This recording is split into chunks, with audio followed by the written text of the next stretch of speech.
As cicatrizes da ditadura militar continuam inquietando os novos escritores. Novos romances têm sido lançados sobre isso.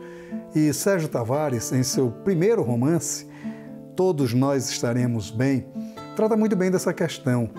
Quais foram as marcas que a ditadura militar deixou nas gerações futuras? Não só aquelas que estiveram próximas a ela, aquela geração que fez os anos de 1970 e os anos de 1980, mas, sobretudo, os frutos dessas duas gerações. São marcas profundas, doloridas e que, em todos os momentos, precisam ser discutidas.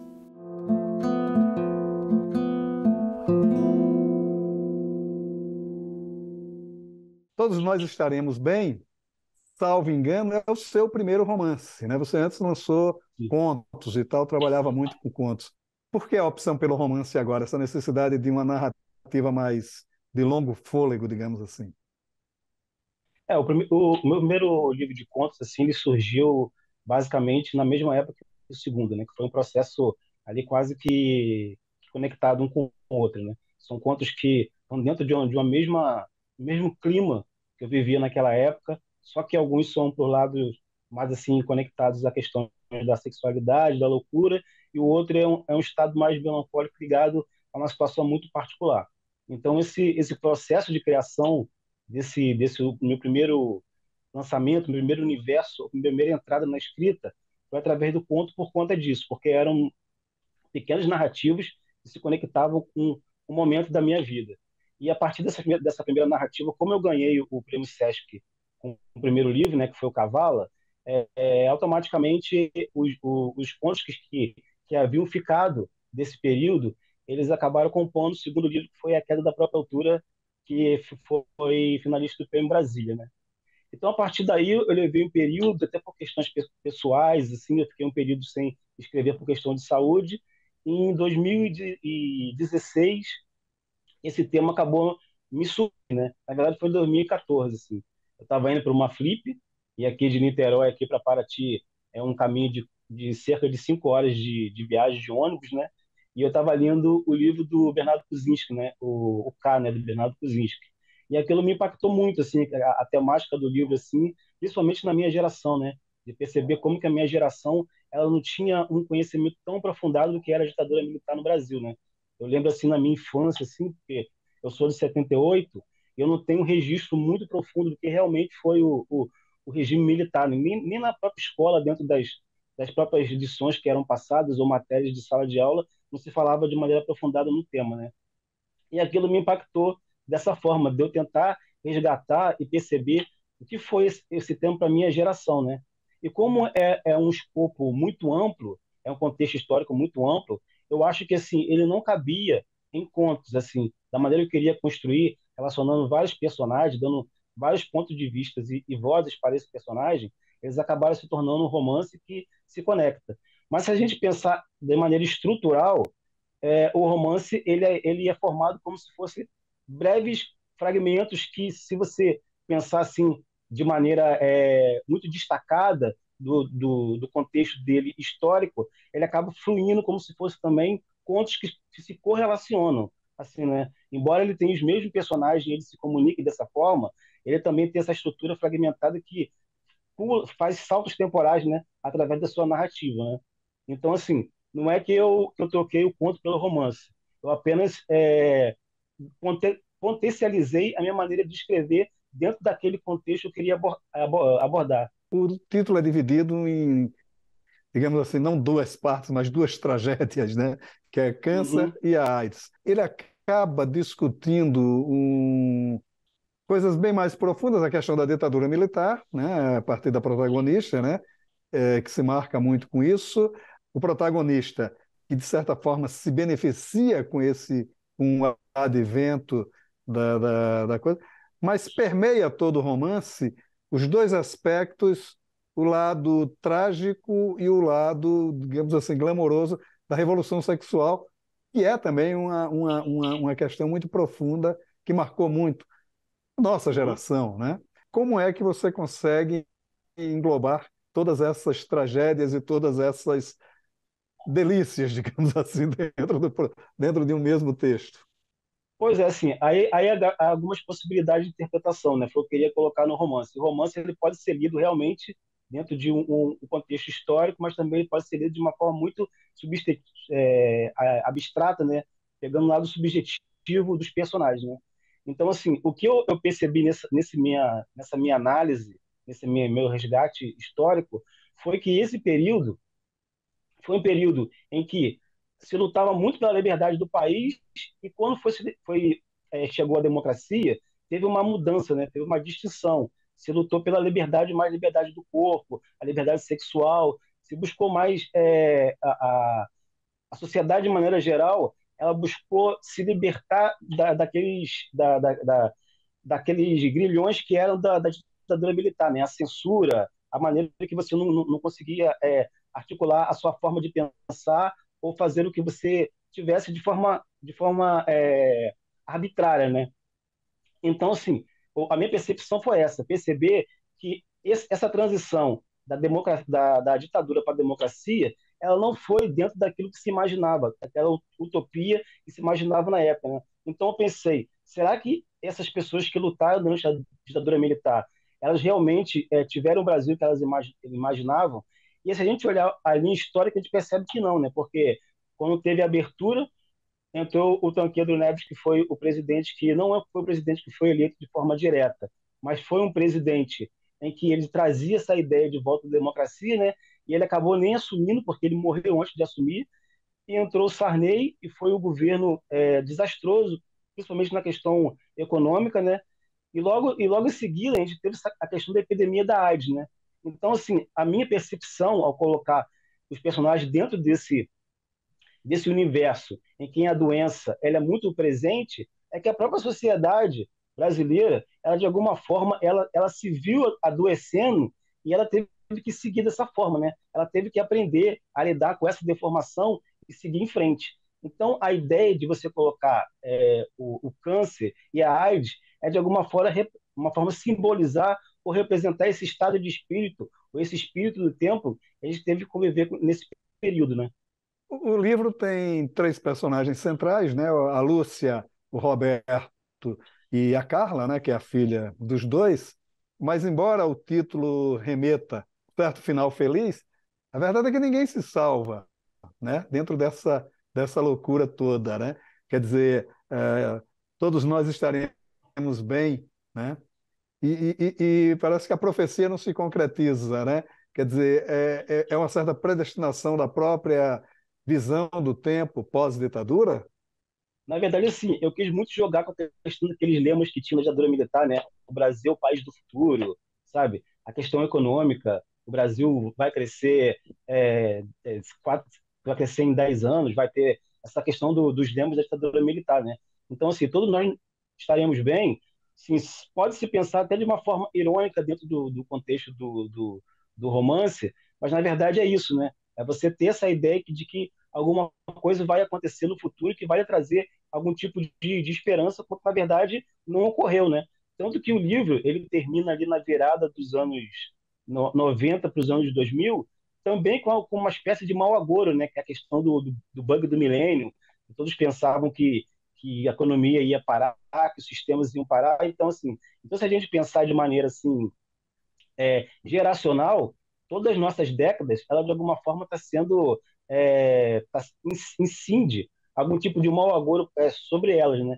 Então, assim, essa foi a ideia de se colocar essa questão do título, né? Mostrando que a sociedade ela teve que lidar com essa situação, entendeu? E os personagens em si, né? Eles começam, os personagens, com a questão da ditadura militar, né? Que é muito presente. O Roberto é uma pessoa que ele não tem um lado político, mas ele tem essa questão de enriquecer dentro desse período, então ele é muito essa questão do capitalismo selvagem, né? Ele busca sempre alguma forma de ganhar dinheiro para poder crescer de maneira profissional, então ele vê essa chance nessas empresas que, de certa forma, patrocinam a ditadura militar, e por questões sentimentais ele acaba encontrando com a Lúcia, né, que já era uma personagem que ele tinha tido o primeiro encontro na época do campo universitário, né, essa revolucionária, essa pessoa que agiu de maneira clandestina para poder lutar pelo país.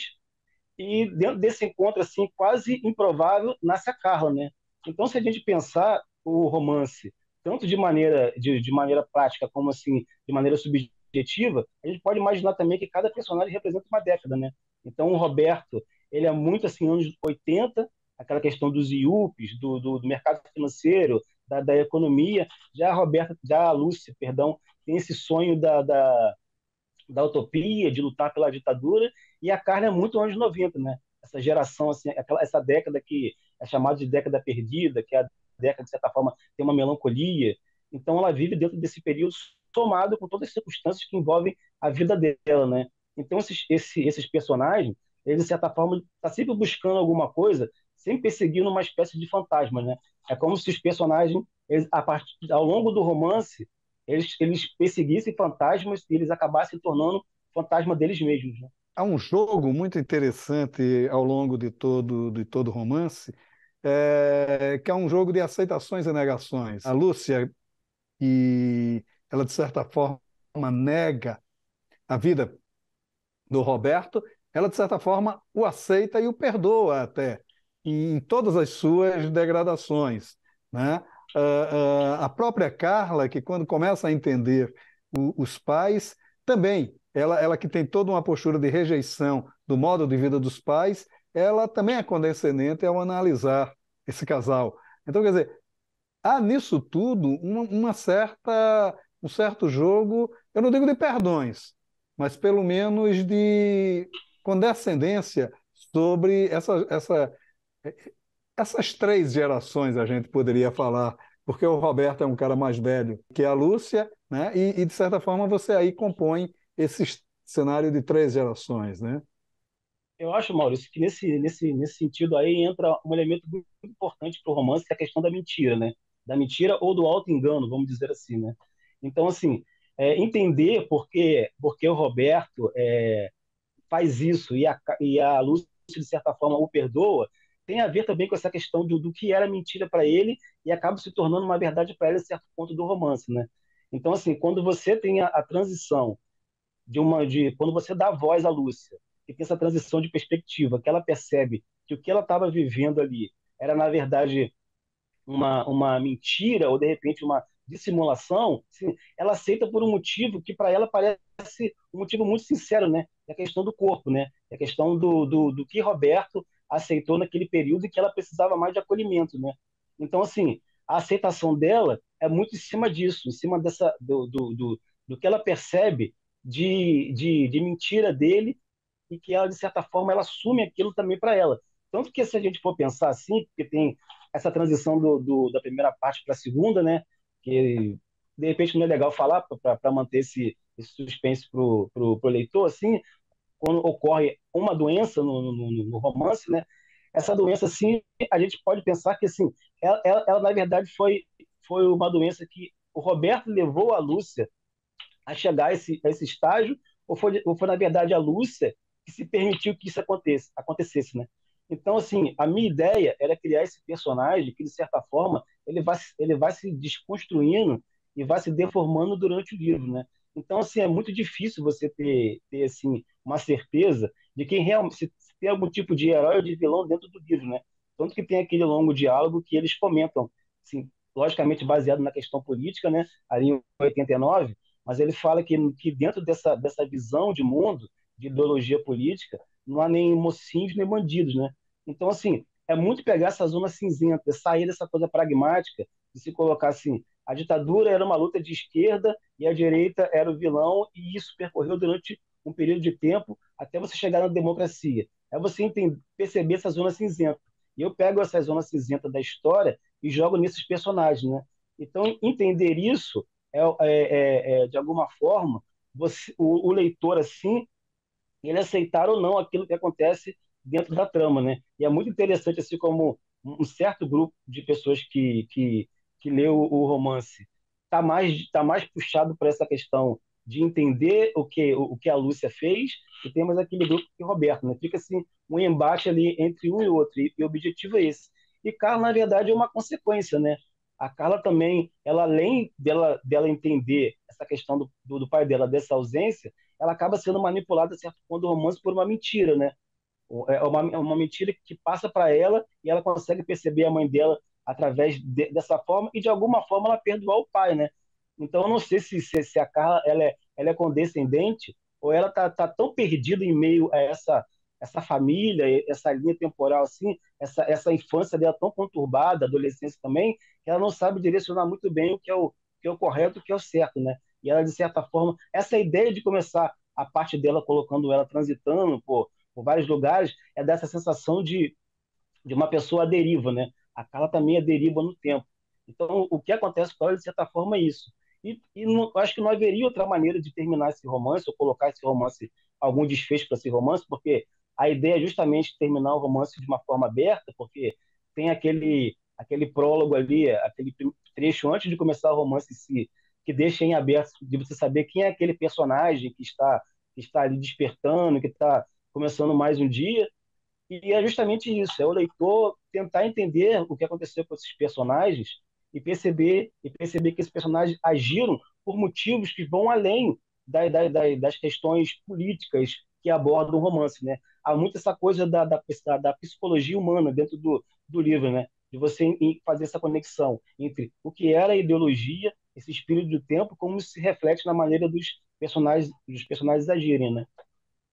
Mas há dois aspectos aí que é necessário que sejam discutidos, ou pelo menos observados dentro da estrutura do romance, que é o seguinte: primeiro, é essa questão do maniqueísmo. Não há maniqueísmo, né? Quer Uhum, dizer, todos são culpados, todos são inocentes, enfim.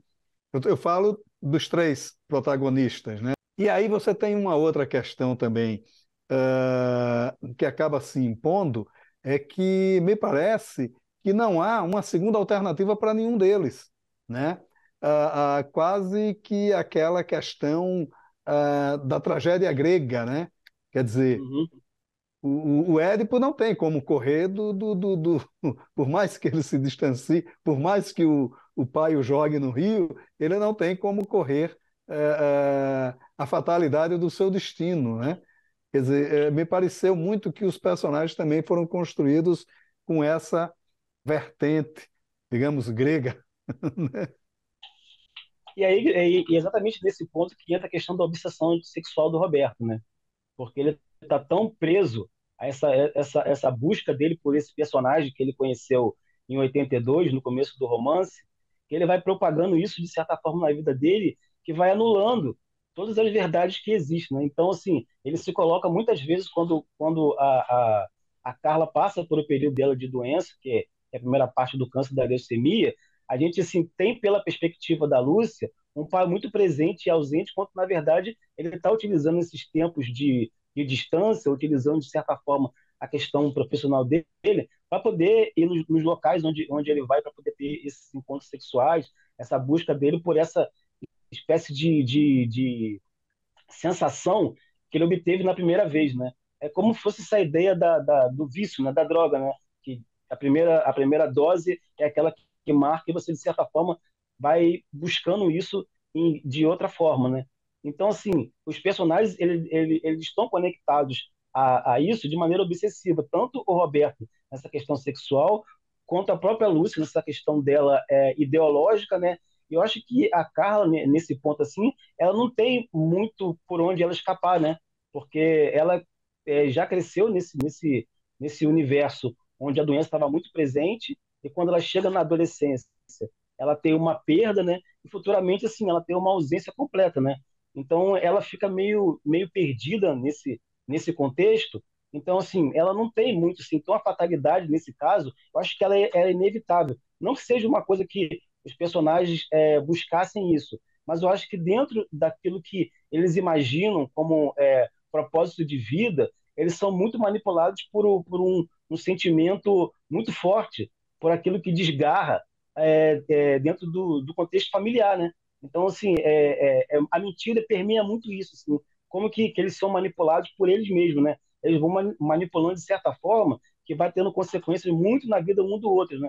Então, assim, o que eu quis criar era justamente isso, É como que você cria esse jogo como se fosse um moto contínuo, né? Em que as narrativas elas vão se conectando, e elas sempre estão em movimento, mas de certa forma o que um personagem faz impacta no outro, de repente não de maneira direta, mas no futuro tem um impacto muito mais profundo que responde àquilo que aconteceu no presente, né? Então tem vários elementos assim dentro do romance que é colocado no começo, que ele reflete no final. Tem a questão da arma, tem a questão do cigarro, tem a questão do coelho e da raposa. Então, assim, são todos esses elementos que, a princípio, o leitor pode perceber que ele está meio ali sem resposta, é uma chave que ainda não abre uma porta, mas essa porta ela vai se abrir no futuro. Embora ele tenha esse final aberto, ele é um romance que ele se conecta de maneira muito concisa, assim. Ele é como se fosse concêntrico, porque ele circula dentro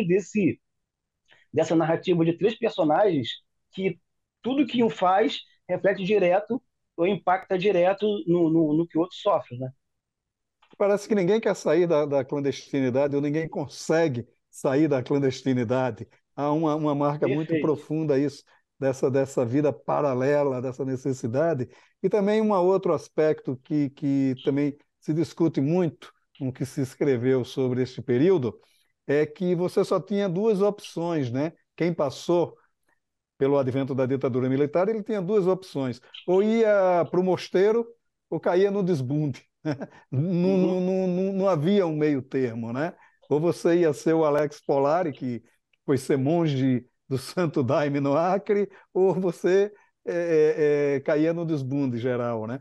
Quer dizer, você também marcou muito isso nesse romance. Houve essa intenção, quer dizer, foi uma coisa mesmo pensada como estrutura do romance? Certamente, assim, é aquilo que eu tinha comentado, assim, eu quis entender como que essa geração, que ela teve esse período tão sombrio assim, de censura e de perseguição, de prisão, de pessoas desaparecendo e pessoas sendo mortas e torturadas, como que ela extravasou isso no ano seguinte, né? Então, assim, essa busca por esse desejo sexual, ou essa busca pela liberdade do corpo, ela se reflete muito nisso, de você não ter limite. Então, a consequência que dá no romance, que dando um pequeno spoiler, vamos dizer assim, né? Eles acabam desembocando assim nessa questão do sexo com parceiros, do grupo de parceiros. Isso muito aconteceu na década de 70, começo dos anos 80. Na Europa, nos Estados Unidos, aconteceu mais cedo. No Brasil, veio um pouquinho mais. Quando começaram a surgir essas casas, essas liberdades que as pessoas buscavam de forma de se reencontrar com outros parceiros, de buscar o prazer fora daquele clima que existia no Brasil, tanto que depois disso teve a cultura de desbunde, né? A arte, a literatura, a música, muito se buscou essa liberdade. Então isso me deixou muito impactado como que dentro desse período que as pessoas tinham realmente a oportunidade de poder aproveitar a liberdade da maneira que elas queriam, surgiu essa questão da epidemia da AIDS, né? Então, assim, foi muito, na época chegou a ser muito colocado isso, pelas pesquisas que eu fiz para o romance na época, foi colocado muito isso como se fosse uma espécie de castigo pelo que era feito naquele período, né? Assim, de maneira muito preconceituosa, né? Principalmente com o grupo com os homossexuais, né? Então, assim, a AIDS foi colocada muito isso. Tem até aquela manchete horrível que chamava a AIDS de peste gay, né? Então, assim, além de ser uma doença em que ela matava muito rápido, ela criou um estigma social muito forte, né? Então, assim, foi justamente pensado nisso mesmo. Pensado assim, como que nesse período você tinha duas opções, como você colocou. Ou a pessoa, ela buscava, assim, o isolamento, ou buscava uma espécie de exílio espiritual longe dessa questão política, ou a pessoa entrava justamente nessa questão política e, a partir daí, ela buscava a liberdade através do que se chamou de desbunde, né? E dentro dessa questão de buscar a liberdade do corpo, ou buscar, de certa forma, uma vida assim, muito mais desbragada, acabou surgindo essa questão da epidemia do vírus HIV, né? E foi colocado socialmente como se fosse um estigma, né? É um período complicado. Agora, o seguinte, o que eu tenho percebido é que, pelo menos de uns 5 anos para cá, digamos assim, tem surgido muitos romances que discutem a questão da ditadura militar. É um assunto que ainda nos dói, e por isso que a gente recorre a ele ainda. Maurício, eu acho assim que existe ainda uma corrente de se pensar que esse tema ditadura militar ele é muito limitado, quanto na verdade eu penso que ele é muito mais amplo do que se discute no Brasil. Assim. No Brasil, se você pegar o passado histórico, assim, você percebe que a ditadura militar ela passou como se fosse uma virada de página, né? Você não teve punições como você teve em outros países aqui da América Latina, né? E pouco se falou. Nesse período você tem poucos livros que foram lançados por conta justamente da censura e essa geração que entrou agora, a geração ela parece que ela queria um pouco colocar isso de lado, né? Então eu acho que essa minha geração, ela tendo essa percepção do que foi a ditadura militar, de certa forma, ela faz um resgate histórico, né? Então eu fico assim muito preocupado quando eu leio alguma crítica ou leio algum comentário que se diz que está se produzindo muito material sobre a ditadura, quando na verdade eu acho que isso produz muito pouco, né? Eu acho que o Brasil precisa se voltar mais para esse período e entender o que realmente foi, né? Justamente por conta do que aconteceu nesses últimos 4 anos, né? Então, assim, o que a gente teve nesses anos das pessoas pedirem a volta à ditadura militar, sem ter o conhecimento realmente do que foi o regime, e principalmente o que assusta mais, você tendo jovens colocando isso em pauta como se fosse uma coisa que fizesse melhor para o país, né? É muito assim preocupante, justamente, na minha opinião, é por falta de conhecimento, né? Eu acho que nesse período para cá houve uma espécie de anulação ou uma espécie de apagamento do que foi a ditadura militar. E se a gente não ter conhecimento do que foi realmente o regime, a gente não tem realmente as ferramentas ou mecanismos para poder combatê-lo, né? Para poder ter uma espécie de alerta para a consciência popular, né? Maravilha. Sérgio, muito obrigado pela sua participação aqui no Leituras. Muito obrigado. Eu que agradeço, Maurício. É sempre bom participar aqui, principalmente num espaço como esse, que sempre está atento à literatura contemporânea brasileira. Muito obrigado mesmo. Grande abraço.